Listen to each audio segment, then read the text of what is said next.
Todo tiene un precio en esta vida, absolutamente todo. Y por supuesto, nuestra información personal no iba a ser menos.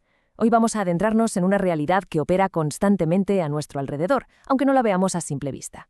Con mucha calma y paso a paso vamos a desgranar cómo funciona exactamente el mercado negro digital, un ecosistema enorme donde nuestra identidad se compra y se vende todos los días.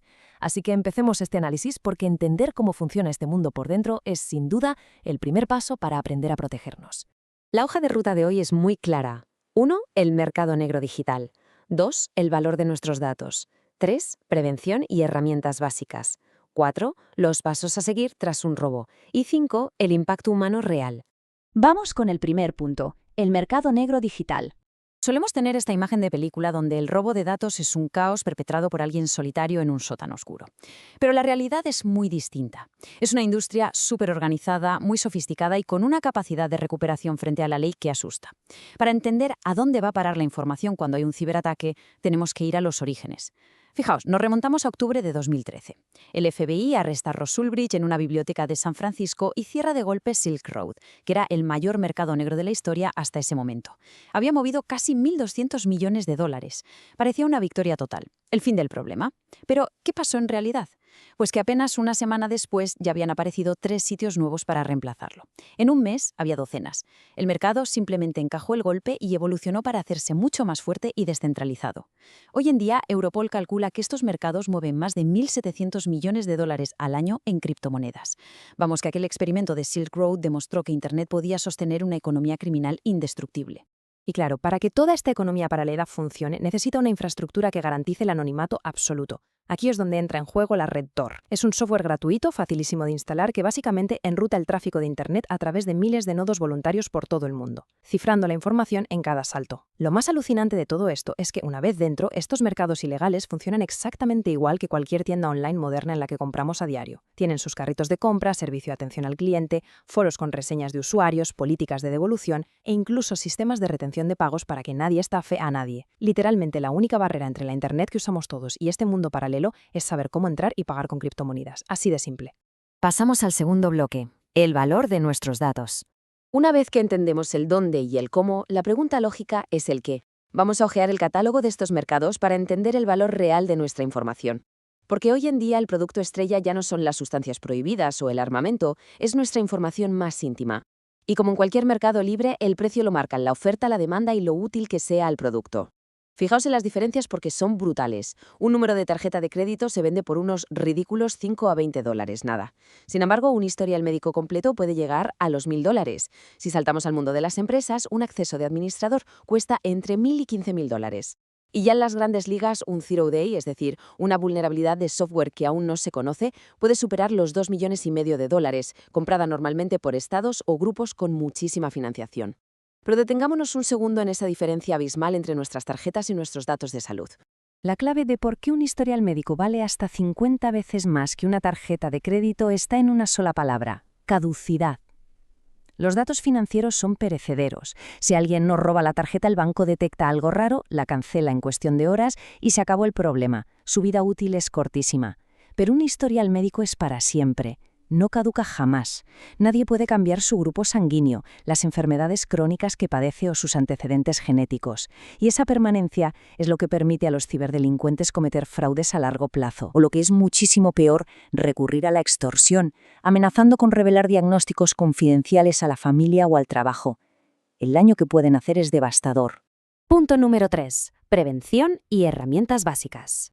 A ver, sé que todo esto suena un poco abrumador, pero no podemos caer en el fatalismo.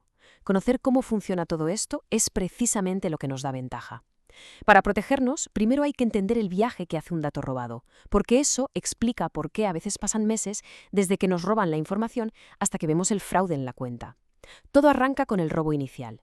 Pero el hacker que roba los datos casi nunca los usa. Pasan a una segunda fase de clasificación y enriquecimiento. Hay expertos que validan las tarjetas o cruzan bases de datos para armar perfiles completos. Luego se ponen a la venta en el mercado. Allí un intermediario los compra al por mayor para revenderlos en lotes más pequeños. Y solo al final de toda esta cadena interminable se ejecuta el fraude. Esta estructura tan fragmentada, con gente en diferentes países y jurisdicciones, es lo que hace que sea tan difícil para la policía desmantelarlo, y explica por qué el peligro puede estar oculto durante meses. Y aquí es donde entran nuestras defensas.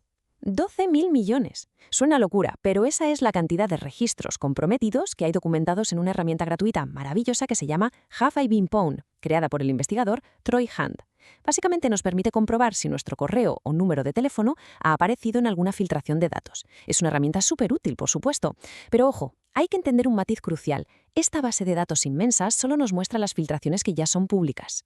Los datos que de verdad son rentables y valiosos en el mercado negro están usándose activamente y por tanto siguen ocultos. Si aparecieran en esta web perderían todo su valor. Por eso, la clave es ser proactivos e integrar 3 acciones básicas en nuestro día a día.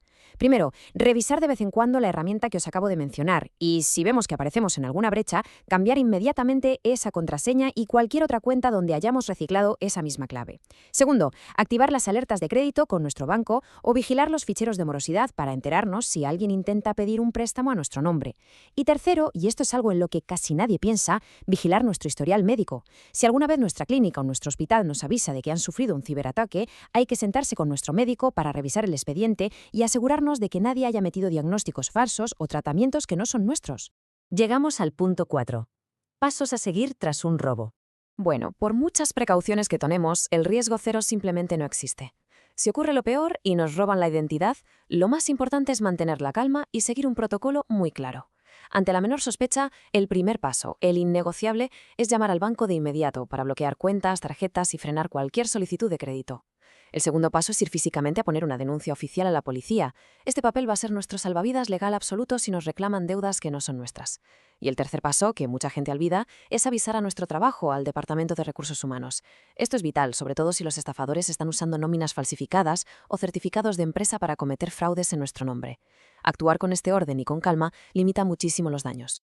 Y finalmente, el quinto bloque, el impacto humano real. Hasta ahora hemos hablado de millones de dólares, criptografía y redes anónimas, pero no olvidemos que detrás de cada dato en esa base de datos hay una persona real. ¿Qué pasa cuando toda esta teoría aterriza en tu vida un martes por la mañana? Para entender las verdaderas consecuencias, vamos a recuperar a Elena, ese personaje ficticio que nos acompaña siempre en estos análisis y cuya historia refleja a la perfección lo que estamos comentando. Imaginemos la escena. Son las 9:15 de la mañana. Elena acaba de aparcar frente al hospital donde trabaja. Suena el móvil. Es su banco. Y para su sorpresa le dicen que alguien, desde una conexión en otro país, ha intentado pedir un préstamo personal a su nombre hace un par de horas. La solicitud era escalofriantemente perfecta. Tenía su nombre completo, su DNI, la dirección de su casa y, lo peor de todo, un certificado laboral falsificado que era calcado a los que emite su propio hospital. Por suerte, el banco bloqueó la operación al ver que venía del extranjero.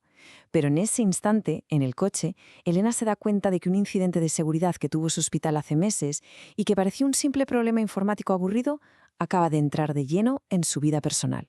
Después de pasarse toda la mañana al teléfono cancelando cosas y hablando con la policía, Elena por fin se sienta en su consulta. Y ahí es cuando le cae todo el peso de la realidad encima. 8.000. Ese es el número de pacientes cuyos historiales estaban en los servidores que hackearon en su hospital. Elena mira la lista de las 20 personas que va a atender hoy y es consciente de que toda esa información, que recordemos es permanente, no caduca y vale muchísimo dinero, está ahí fuera, vendiéndose una y otra vez en el mercado negro.